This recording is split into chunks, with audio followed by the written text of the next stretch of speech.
नमस्कार, मैं संगीता यादव और आप देख रहे समझ सहारा न्यूज। एक तरफ तो सरकार भीड़ से बचने, मास्क लगाने व दूरी बनाकर रहने की वकालत कर रही है।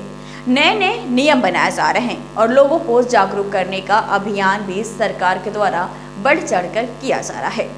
दूसरी तरफ बालाघाट जिले की विभिन्न सेवा सहकारी समितियों के सेल्समैन बढ़ती भीड़ और पीओएस मशीन के संक्रमण से कोरोना नाक की चपेट में आ सकते हैं। सेवा सहकारी समितियों के राशन दुकानों में पदस्थ सेल्समैन के द्वारा गरीब परिवारों को सरकार द्वारा दिए जाने वाले अनाज का वितरण किया जाता है, जिसे प्राप्त करने के लिए सेवा सहकारी समितियों की राशन दुकानों में लंबी लंबी कतारें दिखाई पड़ती है। लोग बिना मास्क के भीड़ में शामिल हो जाते हैं और राशन पाने के लिए इंतजार करते रहते हैं। चूंकि आधार आधारित राशन वितरण प्रणाली के बाद अब पीओएस मशीन के द्वारा राशन वितरण किया जाता है। राशन प्राप्तकर्ता या उसके परिवार के सदस्यों के पीओएस मशीन में फिंगर मैच होने के बाद ही राशन दिया जाता है। ऐसे में पीओएस मशीन के माध्यम से हितग्राही और सेल्समैन को कोरोना का संक्रमण हो जाता है और एक लापरवाही से हितग्राही या फिर सेल्समैन की भी जान जा सकती है। आश्चर्य है कि सरकार एक तरफ लोगों को दूरी बनाकर और किसी से भी हाथ न मिलाने, मास्क लगाने और भीड़ से बचने का संदेश देती है, जबकि राशन दुकानों में नौकरी कर रहे सेल्समैन की जान खतरे में है।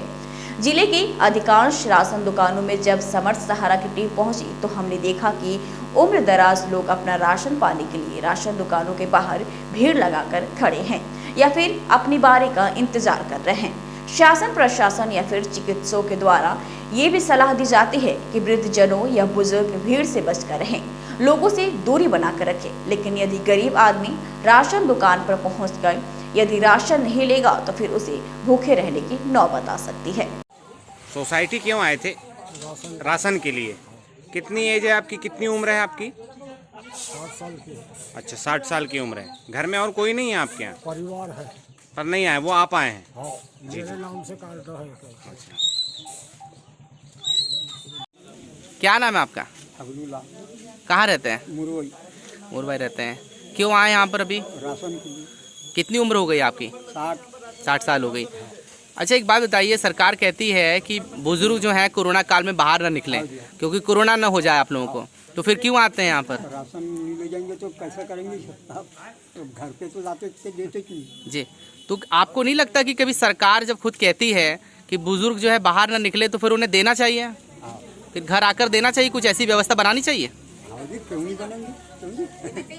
हाँ बोलो जी लक्ष्मी नारायण ब्रह्मा में ग्राम मोगा धपेरा। जी, देखिए, एक तरफ सरकार कहती है कि दूरी बनाकर रखें और लोगों से हाथ न मिलाएं, मास्क लगाएं, लेकिन सेल्समैन के ऊपर जो है हमेशा चुनौतियां हैं, क्योंकि कहीं ना कहीं खतरा भी है। लोग आते हैं, आपको लोगों के फिंगर मैच कराना है, तो कितनी असुविधाएं होती हैं और क्या दिक्कतें हैं? क्या आपको भी डर बना रहता होगा? अपने को भी डर बना रहता है क्योंकि ये मशीन ऑनलाइन है जी और फिंगर लेना पड़ता है पब्लिक का, जी, इसलिए ये मशीन जो है ऑफलाइन होना चाहिए। ऑफलाइन होना चाहिए। अच्छा, देखिए, बहुत सारे लोग आते हैं लाइन में, अभी हमने देखी कतारें लगी हुई यहाँ पर, तो आपको नहीं लगता कि सरकार कहती है कि दूरी बनाकर रखें, जबकि आपकी जान जो है खतरे में भी डाल रही सरकार एक तरह से? सरकार कहती है दूरी बना के रखने के लिए, मगर पब्लिक मानती ही नहीं है और मास्क भी लगा के नहीं आती पब्लिक। जी जी। तो आप जो सेल्समैन है, चाहे पूरे मध्य प्रदेश की मैं बात करूं, तो कहीं ना कहीं सेल्समैन की जान को भी खतरा है, क्योंकि इससे जो है कोरोना फैल सकता है, आपको भी संक्रमण हो सकता है। हाँ हाँ, हो सकता है। तो क्या मांग करेंगे? सरकार से क्या मांग करेंगे आप? मशीन ऑफलाइन की जाए, जी। सरकार से ही मांग है। ऑफलाइन राशन वितरण किया जाना चाहिए। ऑफलाइन होना चाहिए। 2 माह का राशन दिया जा रहा है, जनवरी फरवरी।